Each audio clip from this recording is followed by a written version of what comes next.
Welcome, everyone. Thank you for joining me and my very special guest. He is one of the most glorious voices of his generation. He won every conceivable award, including the Tony Award, Drama Desk, Outer Critics Circle, and Theater World for his electrifying Broadway debut as Frankie Valli in the hit musical Jersey Boys, a role he got to recreate in London, and on film for director Clint Eastwood. And now, this Saturday, October 3rd at 6 p.m. Eastern Standard Time, this Grammy Award winner's concert will live stream from the space in Las Vegas right here at Broadway World. Please say hello to my dear friend, John Lloyd Young. Yay! I Hello, get everybody. to see you even on StreamYard. You look sensational, John. One can always rely on Richie Ridge to pump up your fragile performer ego. Well, listen, Thanks. you look great. First, I want to ask you, how are you and where are you? I'm home in Los Angeles. I'm doing well, as well as can be. This has been a period of great loss for almost everyone I know, and you know,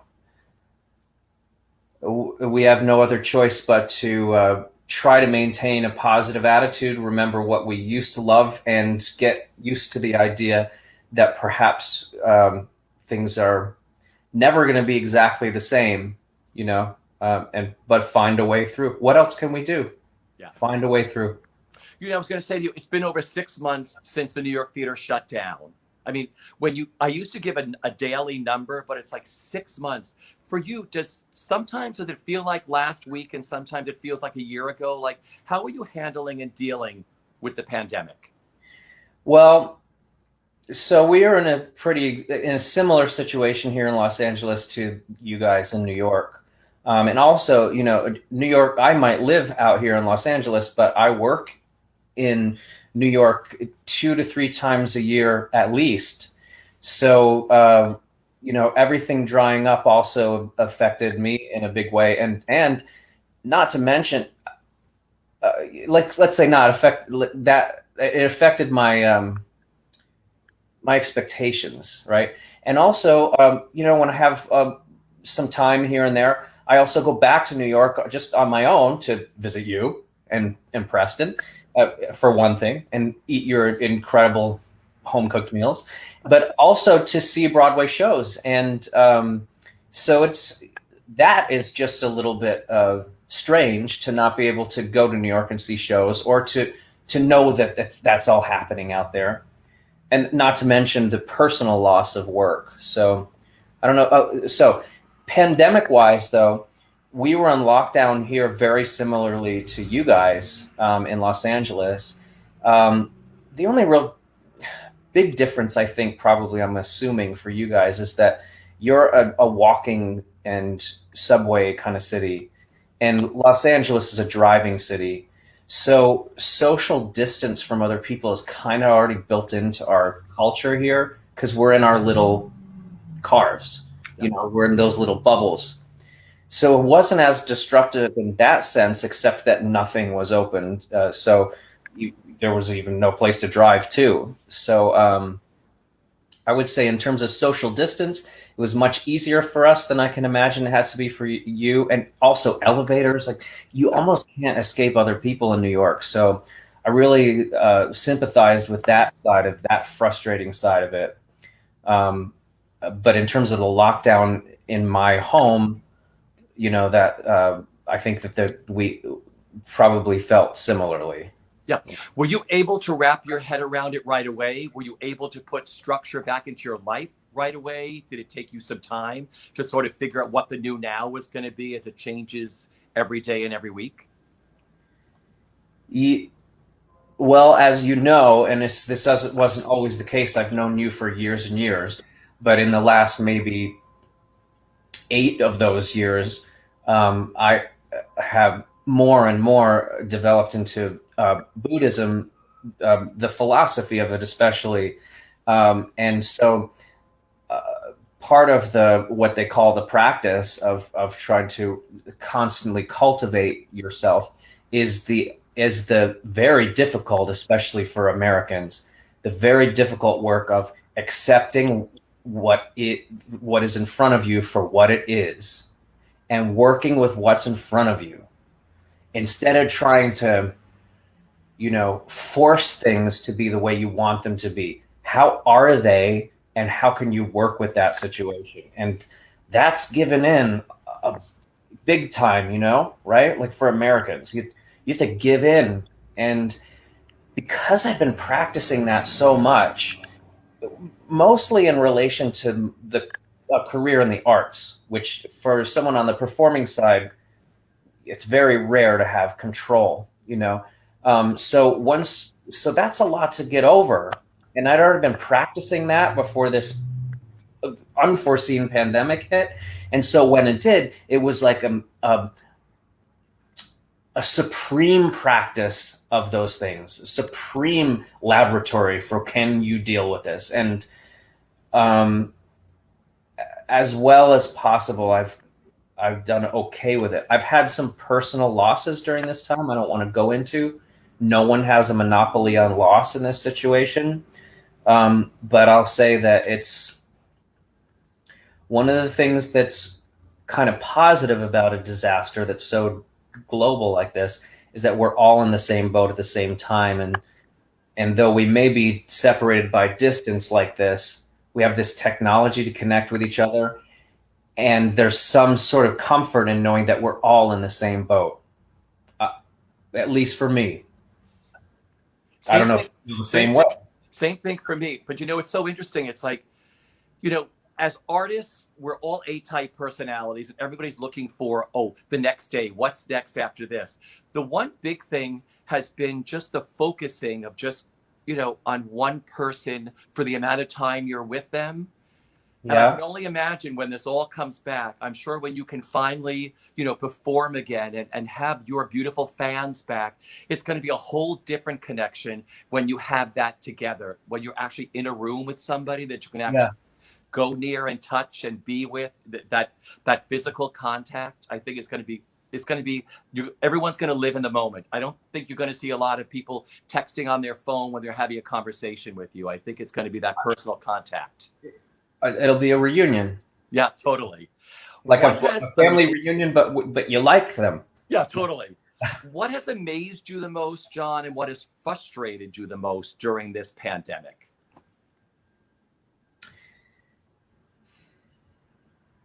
I haven't really analyzed it yet. What I just said to you before. Okay, if I really mean what I just said to you, then I wouldn't be getting analytical about it. I'd just be dealing with it moment to moment. And what can I do for myself, for my friends, for my own sanity, moment to moment, day by day, dealing with this ever-changing situation? So, not many people, at least who are constantly consuming Broadway and concerts and that stuff. And I know how passionate people can be because I am one and was even more of one when I was, in my 20s coming up in New York. Broadway, everything in my mind was Broadway. And I was like that guy. I was like that line in, I think it's Manhattan, Woody Allen, where Diane Keaton says or it's Annie Hall, one of those. And Diane Keaton says to Woody Allen, "You'd never survive off the island of Manhattan for 24 hours or something like that." I thought I was that guy, especially in my 20s, and more specifically, Broadway. So, what am I answering? It's 9 a.m. here. I'm still having my morning coffee. Yeah, so everybody knows I'm in New York. John is in LA. So what is it? Is it 3 hours? Yeah, so it's 9 o'clock. I still had my breakfast and I'm just starting. But what was the question? What has amazed you the most and what has frustrated you the most with everything? Okay, so amazed, frustrated. So I'm not analyzing it. I'm just living day to day. Yeah. One thing that happened immediately is that I became very aware, as did you. Actually, I was something in what I read or how I consume news, whatever, had me tipped off to what was coming a lot sooner than everyone else. So I was already wearing masks and stuff on planes before everyone was, and getting really strange looks from people, because you remember what it's like. You never see anyone wearing a mask in public. You might see it on the news, like international news somewhere in Asia, they're wearing masks in a, train station, but I never seen anything like that, so much so here at home. And so I was already wearing masks on planes when I first started reading the news. So this is mid-February, and getting weird looks. When the pandemic hit and everything on my schedule was indefinitely postponed or canceled, of course it was a major surprise, right? No one ever expected to see something like this in our lifetimes, and yet it was real and it was happening. So you and Preston know, and some people know, that I have a visual art career that has been that's there as like insurance when I'm not traveling to do concerts or not acting in something. It's constantly there, and I was really busy the last few years doing concerts all over the country. And many of them you've seen, because a lot of my work is in New York at places like Feinstein's 54 Below or the Carlisle, or, a one-off concert with Michael Feinstein in Lincoln Center, things like that. So, so my art career was kind of, all my materials and everything were kind of in storage, and I wasn't really working on it a lot because I was flying all over the place for several years. Well, like 2 or 3 days of digesting the reality of what was happening. And then, so I picked myself up off the floor, went and got all my art materials out and started making art again. So that's been my major thrust through COVID. And I've been really productive, got a lot done. Probably spent a little bit too much time in the beginning doing DoorDash and like eating Cadbury cream eggs. It was Easter time, as you know.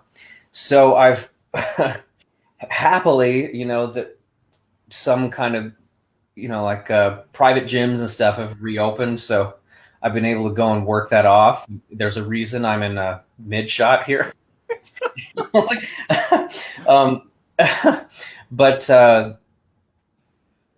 But that was my main. You want to see some of the stuff I've worked on? Oh yeah, sure. Right. Listen, yeah. So, and Preston know that when I was working, for the Obamas, for arts ed and some, the arts, I was doing these society portraits of Barack Obama and some people that I engaged with, right? And that they were. I called them my because it's Campbell's soup. Anyway, my superstars, right? So Barack Obama and Clint Eastwood has one. Marvin Hamlish, I made one for Terry, his widow. And but I've never made a self portrait. So, and I'm not about to call myself a superstar. That's not humble. So mine is just John Lloyd Young soup. And so I know, is it backwards on this or is it? No, it's perfect. Whoa, it's forwards. Thank goodness. I've been Instagrammed out. Anyway, so I have been hard at work. This is a series of 100. So I've been constantly making these ever since like 4 or 5 days into COVID, because I had this idea to begin with, but I was traveling. And then I have a piece that I made that I think is just so great you can tell looking at that I'm an Andy Warhol fan, and people who know art know that he has had an extensive, I just spilled coffee on myself, so I'm going to clean up and multitask here. Warhol had an extensive collection of time capsules, and I have my own time capsule of our crazy times. This piece is called Hindsight 2020. Oh, I love that. That is amazing. Yeah. That's a lot of bejewels on there. Yes. It is like Liberace's pantry, or in this case, linen closet, or under your sink or whatever.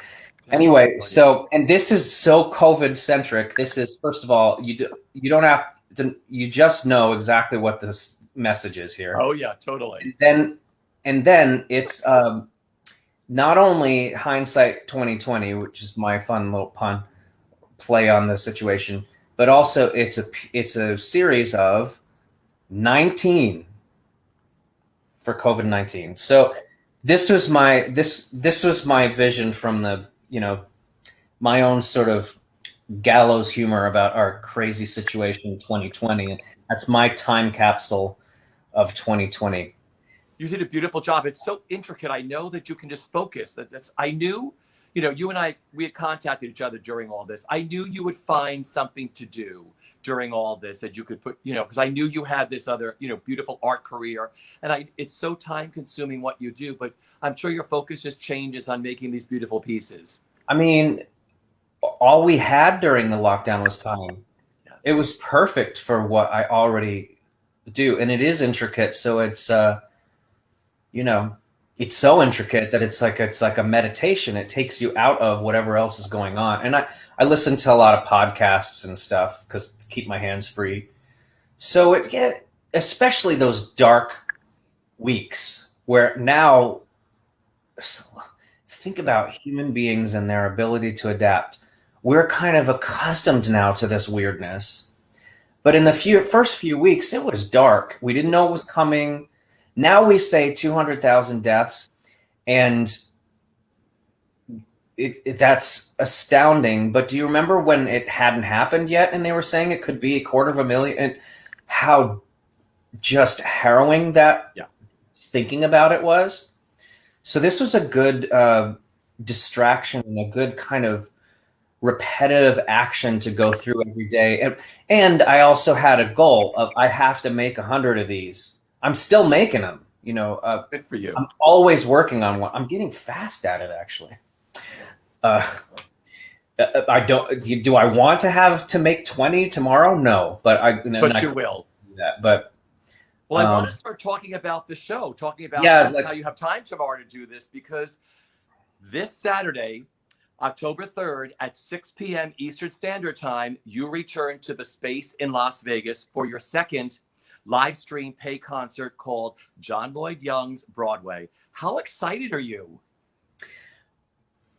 Pretty excited because first of all, I get to geek out and sing my favorite Broadway songs, which the last time I did this concert was on a Playbill cruise a year ago, September of last year in France. And what was fun about that is that, you know, as you know, the Playbill cruises are squarely Broadway fans. Yeah. And most of the time when I'm out singing, it's because of Jersey Boys, you know, people like to hear me sing classic rock and doo-wop, and I have become kind of, I guess, maybe an expert at that genre. You know, it's been basically what I sing most of the time. But this Playbill cruise was interesting because it was a Broadway-centric audience who, how would they ever know that the Jersey Boy knows his Broadway stuff? Because Jersey Boys has had this profile as being not really a Broadway show, even though it was on Broadway, you know, it wasn't a book musical, all these things that you and we have this lingo that people don't care. You know, a lot of the Jersey Boys fans were not Broadway fans necessarily. They heard of this great show and they went to see it. Much like another one of Des McAnuff's hits, Tommy, when I was in high school, Tommy was really popular with just people who had no skin in the Broadway game. Like, oh, have you heard of Tommy? Let's go see that on Broadway. And then maybe they never see a Broadway show again or whatever. So you'd never know that this guy that came to your consciousness for the first time ever as Frankie Valli in a jukebox musical is actually a Broadway baby born and bred.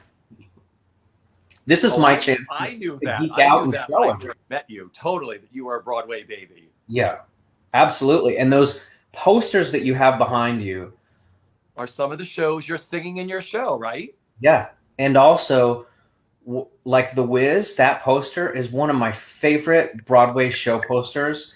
I think it's up there with The Rink. Yeah. Do you have that? The Rink is in the bedroom. Oh, yeah. Ah, see? That's one of the best. I mean, just graphically, one of the best ever. And for those of you who don't know, The Rink starred Cheetah Rivera and Liza Minnelli as mother and daughter, respectively. And it's like rock candy for Broadway fanatics. I mean, the songs aren't they delectable? And just so, oh my God, to hear them going at it with each other is musical theater gold. All right, so maybe your next show you can do a Kander and Ebb show, or just do, John Lloyd Young's Broadway Part 2. So what are some of the shows? What can the fans expect on Saturday? Okay, so my concept for this show is like I kind of alluded to. Did you know the Jersey Boy also knows his Broadway? And he was on his way to being, doing your typical Broadway musicals, whatever. And then Jersey Boy swept me off to the 60s retro races. This set is fully grounded in the classic, amazing, what I say, spine-tingling songs and shows that made me want to be a Broadway guy when I was coming up. So these are the best of that classic period of someone who my age would have been listening to. So I've got songs from Rodgers and Hammerstein to The Music Man to The Wiz, Chicago. Wiz. Chicago's right behind you. Yeah, the original cast of Chicago. The original Chicago. Yeah. And what's behind you? Like, go the other way. Superstar. Oh, Angela Lansbury and Gypsy. Angela Lansbury and Gypsy, Hillary Knight. Yep. Yeah. So I've said before that if I had a Broadway album on if I were stranded on an island somewhere and I could only choose one, it would be Jesus Christ Superstar. But The Wiz would also be a contender there. I can listen to that album from start to finish over and over again and never get bored.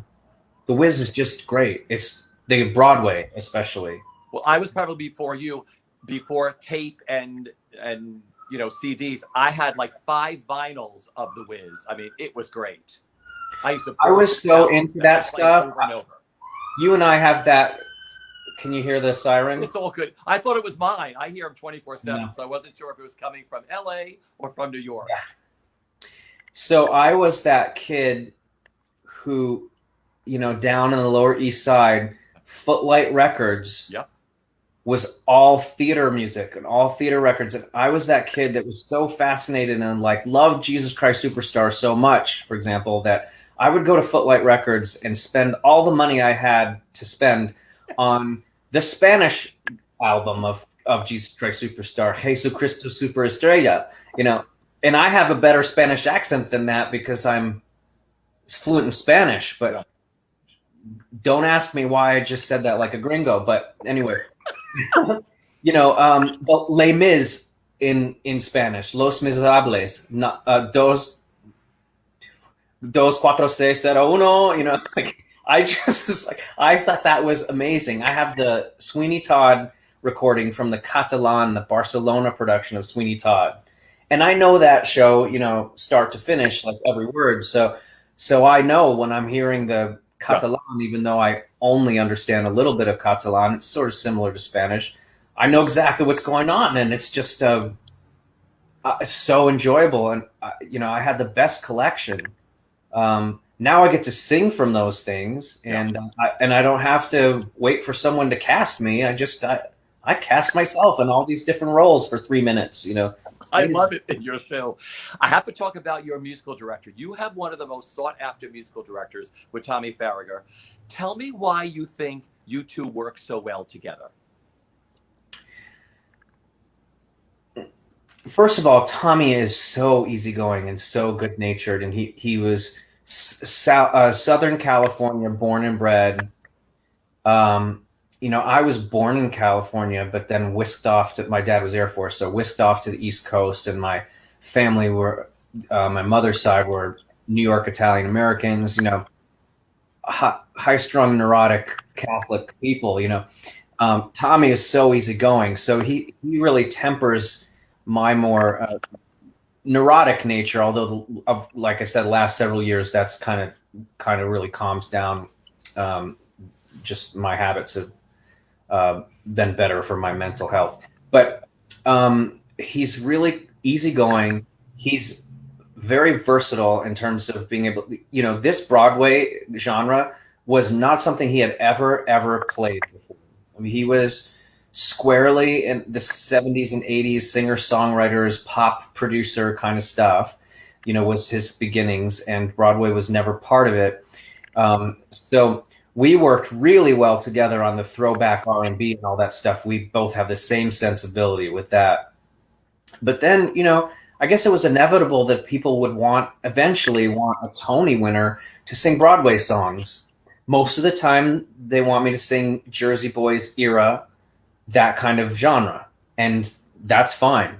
I'm good at interpreting those songs, but the Broadway songs eventually were demanded, and I said to Tommy, I didn't want to have to go find someone else who was more knowledgeable about Broadway music and everything, because I work so well with Tommy anyway. And I just was like, Tommy, will you please do me the favor of working up a Broadway set with me? It'll mean more bookings for us, blah, blah, blah. And so we both chose songs that both I would like and that he would like to play. And as you see from Richie's beautiful backdrop there, my taste in Broadway musicals is, The Wiz, Jesus Christ Superstar. Those are kind of rock sounds. And then there's also a song from Hair that I sing in this set. Maybe there'll be some Dreamgirls, probably in the after party. So even though I can sing classic Rodgers and Hart and gorgeous like standards, and I can sing that style, Tommy and I, when possible, tilt a little more toward our wheelhouse, which is that really great driving R&B 60s, 70s kind of vibe. So, like, for example, one of my favorite songs to sing in the concert is a Rodgers and Hammerstein song, but the Tom Jones arrangement. So we meet halfway on some of these things. And then I go full force right down, like legit Broadway singing for songs like, I don't want to tip people off, but like I was going to say a lesser song in my set that is just like squarely just Broadway style. Oh, I can't wait. The space in Las Vegas is such a beautiful space. I mean, you seem so comfortable playing there. What do you love the most about the space? The space, even when we had live audiences there, because I've played there, probably this would be my 7th or 8th time playing there since 2016. Yeah. So the space it used to be 50 Cent, his recording studio, and it's not right on the Strip. It's not attached to a casino, but it's 2 blocks from the Strip, and it's an industrial space, like a kind of a warehouse. Well, from an LA perspective, it's like a small sound stage, or from a New York perspective, it's a black box theater. Yeah. And because it's that way, it can work as an ad hoc TV studio, which is basically what these live streams are right now. So what I love about the space is, first of all, I'm already really comfortable there. The staff, and Mark Chinook, the owner and founder of it, we're friends. So it was very easy for me to just go there and do the same kind of concert that I'm used to doing there for a live audience, but now understanding that they're on the other side of the camera. And I even have in my mind, the last time because I did it one time already, I even have in my mind, like, your face and Richard's face. I mean, I've had you guys literally in the front row at the Cafe Carlisle, and like, I'm singing to you. So I've said this in promoting this concert, that every Broadway person, theater person, knows that idea of that you have to pitch your performance to the last row. But when the camera's there, the difference is you pitch your performance to the front row. Everyone who watches has a front row seat. So everyone who watches is like you and Preston at the Cafe Carlisle, literally 2 feet away from me at the front table. And so the thing I'm most excited about is that it's a deeply comfortable place for me. It's an elegant place. It has great sound, great lighting, and so all of these like living room concerts and everything people give. First of all, my home is my home. I'm a private guy. Like I don't want to do things from my kitchen. Yeah. And second, I want the audience to have the feeling as close as possible right now that they're a fly on the wall in the actual performance space. They have that feeling of the lights dimming and the concert happening, but without sacrificing too much, production value. We're live performers, and this place is a live performance space. So we're not pretending that we're like TV producers and we know what we're doing on that level. We're making the best of a situation, which is what these live streams are, right? But our primary idea is this is a live show, and you're able to opt in to be that fly on the wall in that place while we do the live show. That's what I'm most excited about, is that we don't have to compromise much at all. I think it, and in fact, also we're inviting more people in. A playbill cruise, first of all, what capacity is maybe 100 people, and then the starting price for a cruise to France is like thousands and thousands of dollars. This enables people who might not be going on a playbill cruise to see the show that we would have given there, and much more people who maybe never have seen a live show of mine now can see this, because when we play New York, we sell out. Yeah. So people might be late to the party and they're not even able to get a seat. But I think this democratizes it a little bit, and I'm happy to know that new people, if they want to tune in, have that opportunity.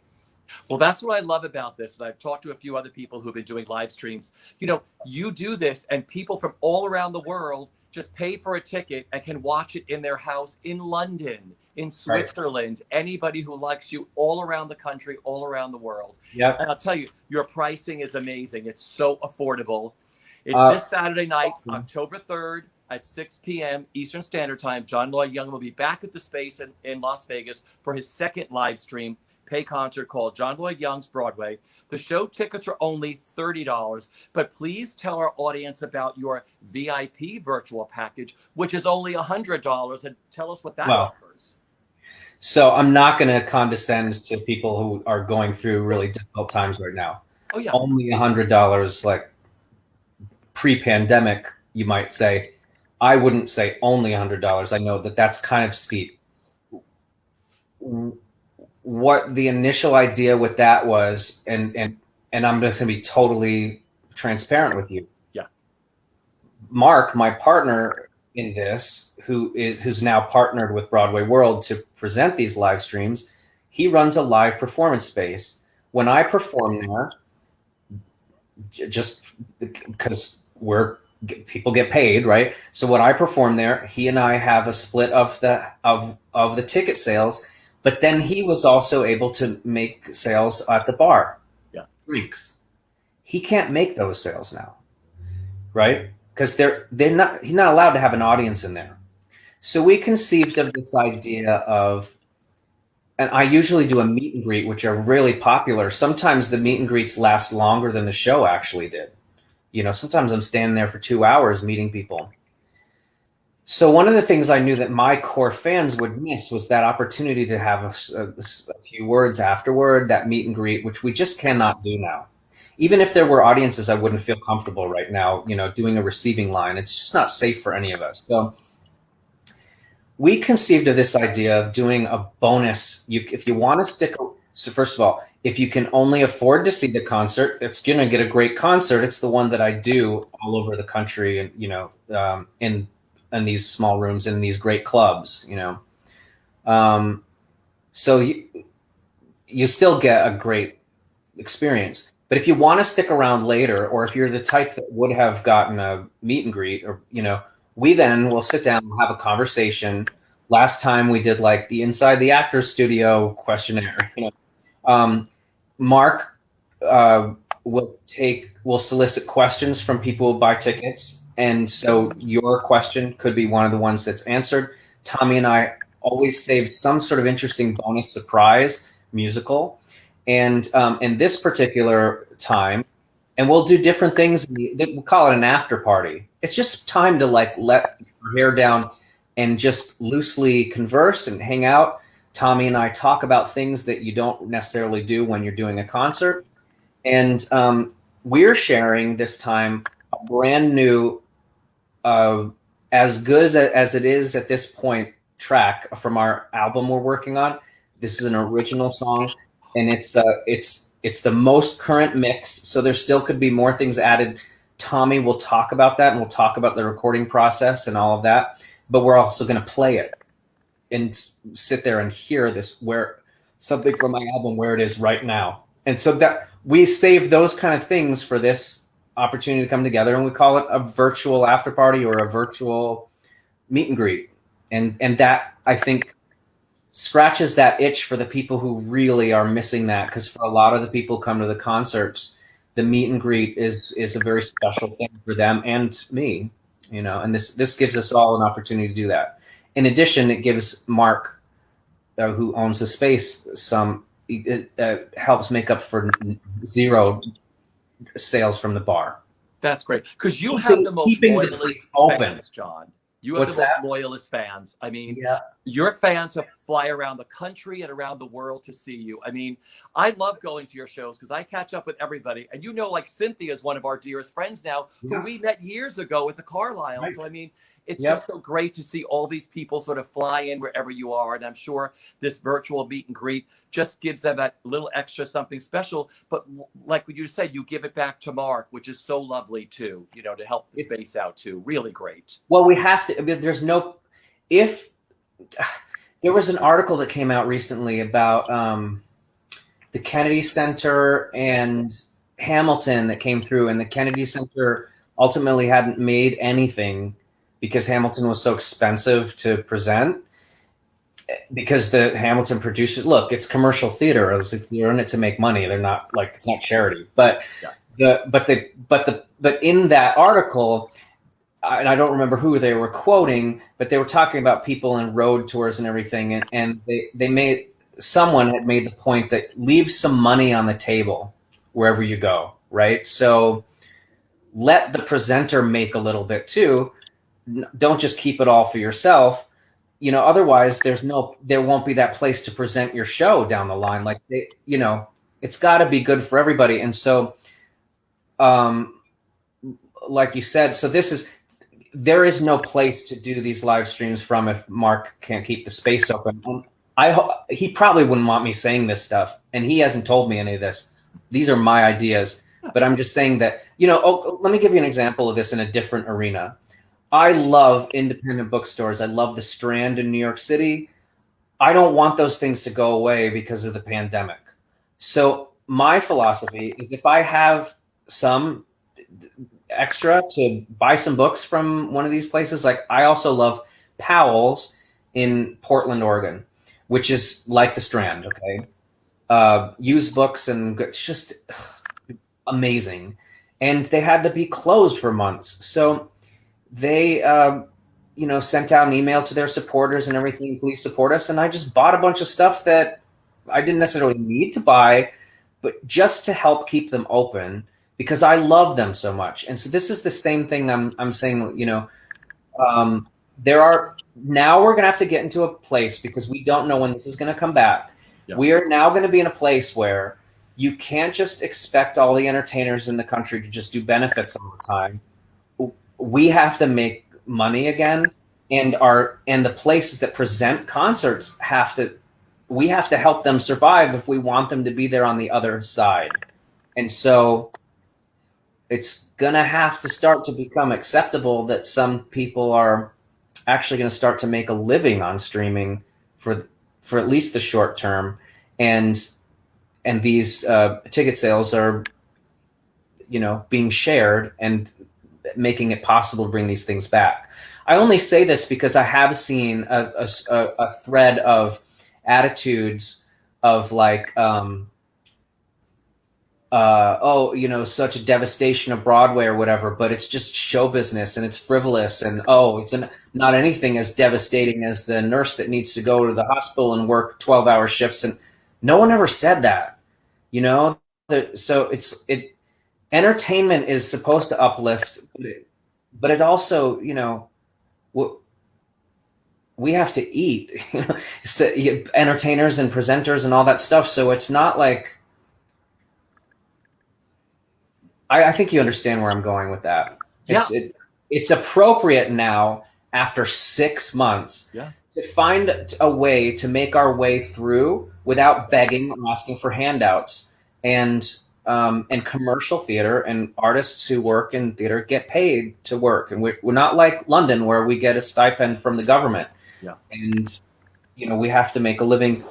I'm hoping if there were any kind of contribution that I would make by doing this, if it weren't just that I love to perform, that by being one of the first to be doing this, we're opening up an area for our peers and both performers and presenters to survive without having to ask for handouts, to earn their survival in a different way until we can all come together in a dark room again. Yeah, beautifully put. That's why I hope. I don't know. I'm just talking out of my, I think it's great. That's why I hope the SOS Save Our Stages, which is now in the HEROES Act, I hope it gets to the Senate. I hope they vote on all this, because people forget that the entertainment industry, most people live paycheck to paycheck, and there's thousands and thousands and thousands of people who make a living doing something in the entertainment business, and they have got to do something to get money. So I really hope. Well, and then the glib answer to that would be like, oh, find something else. But when you've made your right, but when you've made your living, in the theater, and so, it's a little insulting to tell like a Tony winner, find something else. Yeah, this is our profession. It's not. We have put in paid a lot of dues to be able to stay in the game. It's really difficult to survive in entertainment, and I just think that I understand the perspective that entertainment is frivolous. Sometimes it is, but it's also a surefire way to lift spirits.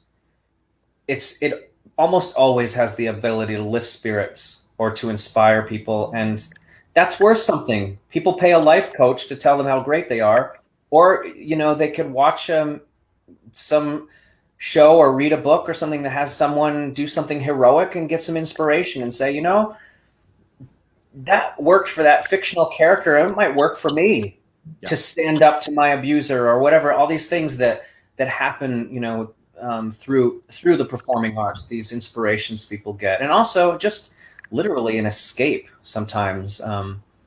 That's how I see this concert I'm about to give, is that it's like a nostalgic for me. It's also bathing in the magic of Broadway again, the Broadway that was there before I got to be a part of it, that I dreamt of. That's beautiful. Well, tickets are available at Broadway World Events, just so you know, or you can just type in John Lloyd Young, the space. I mean, anywhere you go now and type your name in, the concert comes up. It'll stream at Broadway World, of course, this Saturday night. And it'll be available for a week afterwards on demand. I want to get political for a second, John. I've been asking everybody who's been here on the show since the pandemic began about just how important it is to register and vote this November. Well, I think we have frustratingly learned, for those of us who take these things personally, there was, who was it? Roman or something said that, I forget who, Plutarch or someone like that. You may not take an interest in politics, but politics will take an interest in you, So, no matter what you do, the people who are engaged in politics are going to be doing things that affect your life. So one of the most frustrating things to have seen very clearly is that we really only ever have real power one day every 4 years in this country. That's the only real guaranteed power we have to affect who becomes our president. I'm specifically talking about that. So if you care about keeping this one, which I think most of our audience probably isn't on that side, keeping this one or ushering in a new one, or even in your own locality, whatever, now you've seen very clearly that there's not much you can do in the meantime until you pull that lever or cast that vote. So my feeling is that it's so important to participate. If you want things to go your way, you need to go, and you need to pull 2 or 3 or 4 friends in who are going to nudge things that way too, because believe me, the opposition's doing that. And we all were so self-satisfied and convinced last time that we had it in the bag, and no, we didn't. So we don't want that to happen again. Either way, you don't want that to happen again. And so it's important to just this one time take action and do it. Thank you for that. We have to get into Jersey Boys for a second. You won every conceivable award for doing this on stage. You won the Tony, the Drama Desk, the Outer Critics, the Theater World. You won the Grammy for the album. I mean, and then you got to do it. Clint Eastwood handpicked you to play Frankie Valli in his film adaptation. I mean, first of all, for Clint Eastwood to direct this musical, I was when I heard that he was doing it, I was like, I loved him in Paint Your Wagon. When I was growing up, Paint Your Wagon was one of my favorite movies with Lee Marvin, Gene Seberg, and Clint Eastwood. I used to love to watch Clint Eastwood sing Talk to the Trees. I was obsessed with that. That was one of my early albums. But I mean, tell me what the role means to you, first on stage, and then getting to work with Clint to do this again on film, what it meant to you, John. Well, when you do something, more than 1,000 times, I think probably 1,300 times I played that role live. Anyone who's had a long run in a role can tell you that then they come out on the other end having an intimate understanding of the character, except that you're constrained by your script. So I might understand how Frankie Valli, or at least my characterization of him, would behave in a new situation. But those new situations never arise because the script is what it is. When I heard that Clint Eastwood would be directing the movie, first of all, I knew that, okay, this is going to be a very distinct take on this material. It's going to be a different take on this character, which after 1,300 times, you want anyway. You want that room to take it into a different area. I knew there'd be some scenes that wouldn't be included that weren't included in the Broadway production, and so there'd be areas where I could help an audience to sort of see more into Frankie Valli's psychology, because also the show on stage goes by you at a fast clip. It's Des McAnuff production. It moves along really fast. It's very exciting, electric, but because it's stage and the actor is so far away, you're so limited in getting into their psychology. And a movie by nature lets you do that because the camera's here. Like I said, that idea of playing to the front row as opposed to playing to the back row. That's, for me, people ask all the time, what's the difference between stage acting and film acting? And I think from an actor's perspective, from a live performer's perspective, that might actually be a good metaphor. You're playing to the front row, not to the back. In fact, you're not even playing to the front row. You're playing to the person right here because the camera's right here. So you're playing to someone that far away from you. The camera's right here. You're playing as much as you need to do for the camera to see that. Think it. The camera's like here. You know what I'm saying? So it's that exploration of his psychology, just thinking it, was exciting for me. What was your biggest takeaway with working with Clint Eastwood? He's a deeply gentle person, which you would not expect, because he also has the other side. When you become known for roles that are like strong, guys like Dirty Harry or whatever, or Yul Brynner as the King, it sticks. You carry it into your life. It's like Chaz Palminteri, who's an acquaintance of mine. He's always going to be seen as like the mafia heavy. So even though it's just Chaz who's a sensitive artist. He's a sensitive artist. When he goes to a restaurant, whatever, people are a little bit careful because that's, he's got this profile. They make this joke, people who know James Caan make this joke that he thinks he's Sonny. He thinks he's Sonny from The Godfather. That's not new. That happens to actors all the time. Well, Clint Eastwood knows that with one look, for 50 years, with one look, he can convey a certain energy. And that's useful to a person. If they think you're a badass, that's useful. But the truth is that Clint is closer to the character he played in Bridges of Madison County. For example, there's that scene in the movie where Frankie Valli's, at a low point in his career, and he's in a diner, and a cockroach runs across the counter. Well, in the script, it says he takes his coffee cup and crushes the cockroach, right? Clint Eastwood will not let any animals be harmed. So there was a cockroach wrangler with a little bucket, a little Tupperware bucket with paper towels inside and a bunch of big cockroaches in there. And after every take, he'd put it back in the bucket and take care of it. Clint's never shot an animal. Yeah. You'd never think of that. So my short story long answer to you is that he's gentle. He learned early on TV Westerns that when the director would yell action, the horses would tense up. And he saw it was counterproductive. And he thought, because he's an actor too, he thought actors are sensitive too. In fact, they're more sensitive. If I yell action, they'll all get tense before the scene. I don't want them to be tense before the scene. I want them to ease into it. So when you're on set with Clint and it's time to go, if you're not listening, sometimes you haven't even heard him say, he doesn't say action. He says quietly, he says, go ahead. And then you're in the scene. You didn't even know it started. So that's my biggest takeaway is he's really sensitive. And that actually is, we have all these stories, Jerome Robbins, whatever, in Broadway lore of directors who just beat their actors to death, right? On a film set, I don't think that film directors can do that without bad results, because if you're feeling even a little bit anxious or whatever, and your character shouldn't be feeling that or whatever because you're director, it shows on the camera's here. It shows. So that was my takeaway. I don't know. This is very stream of conscious, Richie, but that's because we're friends. I'm not trying to make an impression. I'm just trying to think out loud. Oh, I love this. This is what I do. I do this with everybody. I love it. We're almost out of time. These hours fly by really fast. I want to talk about your time with President Barack Obama. You were on his Arts and Humanities Committee, which is incredible that he handpicked you to be on this. What were those years like for you, John?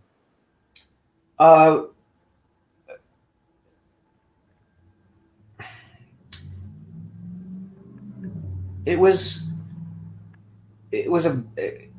a lot to learn because politicians are different than performers, even though they're performers too.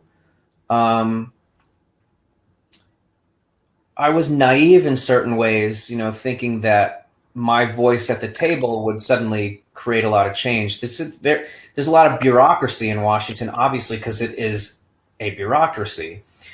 So I found that I had to find my place, and that this committee was one of the first. Since Reagan conceived of the President's Committee on the Arts and Humanities. So it had gone all of this time from each administration. Each one had a different personality. This was one of the rare committees where it wasn't just people who were big donors to the campaign, but they actually made it a point to have artists on the committee. And artists, of course, have a different personality than politicos.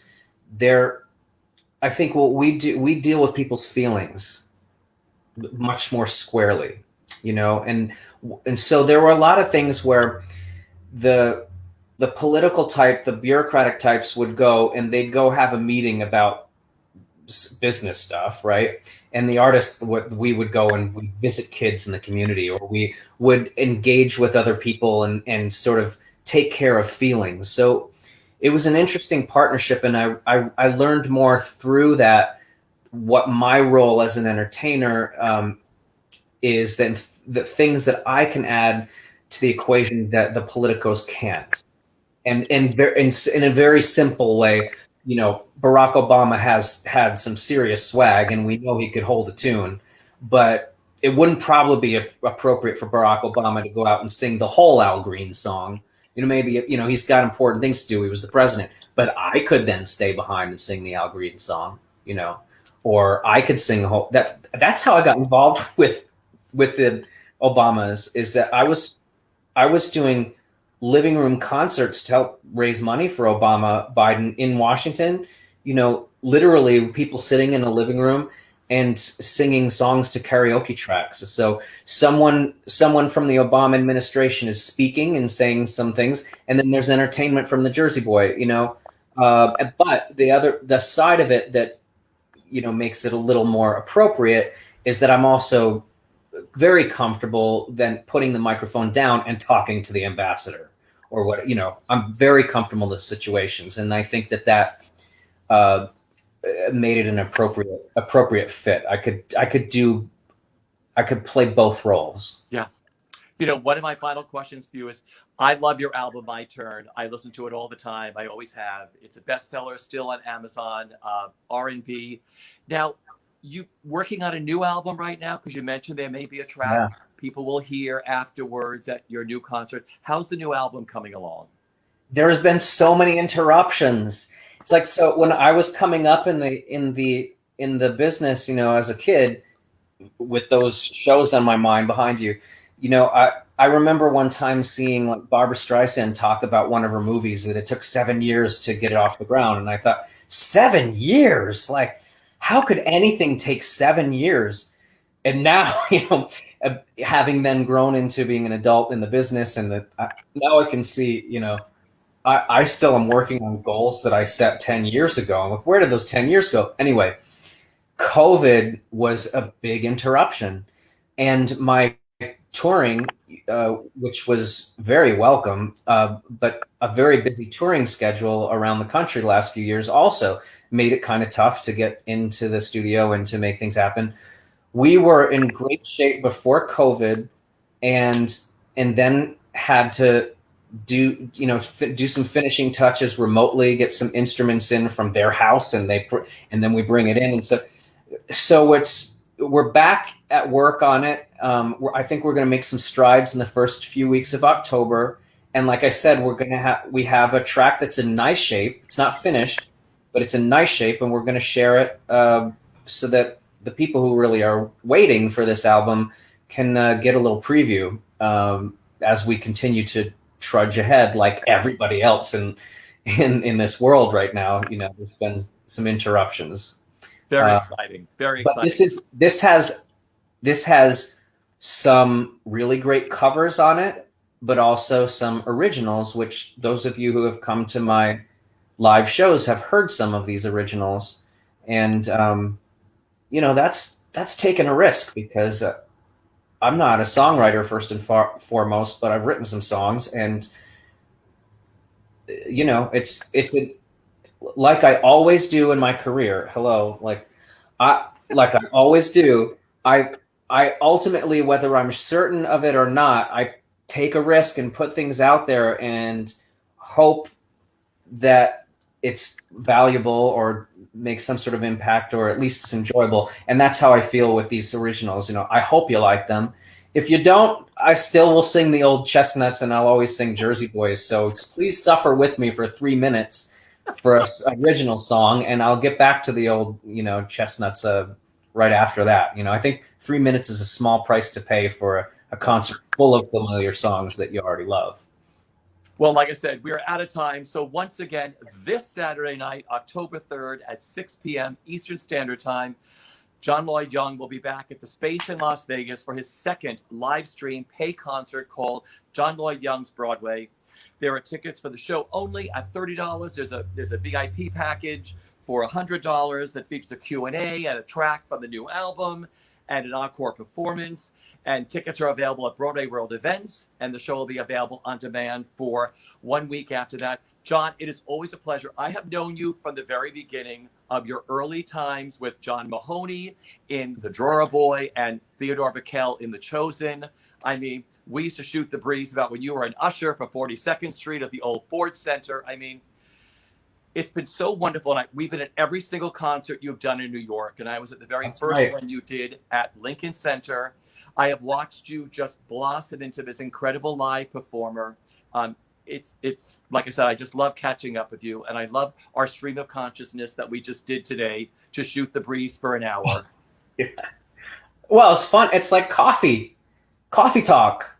Coffee talk with Richie Ridge. Yeah, totally. That's what it's all about. Yeah. Well, I mean, it's always good to see you. I appreciate it, and believe me, don't think I have ever forgotten that you and Preston have been at all my concerts all these years, and I really value the friendship, and I'm glad that our audience gets to see this rapport that has been built over. Whoa, I don't even want to say 20 years, but it's getting there.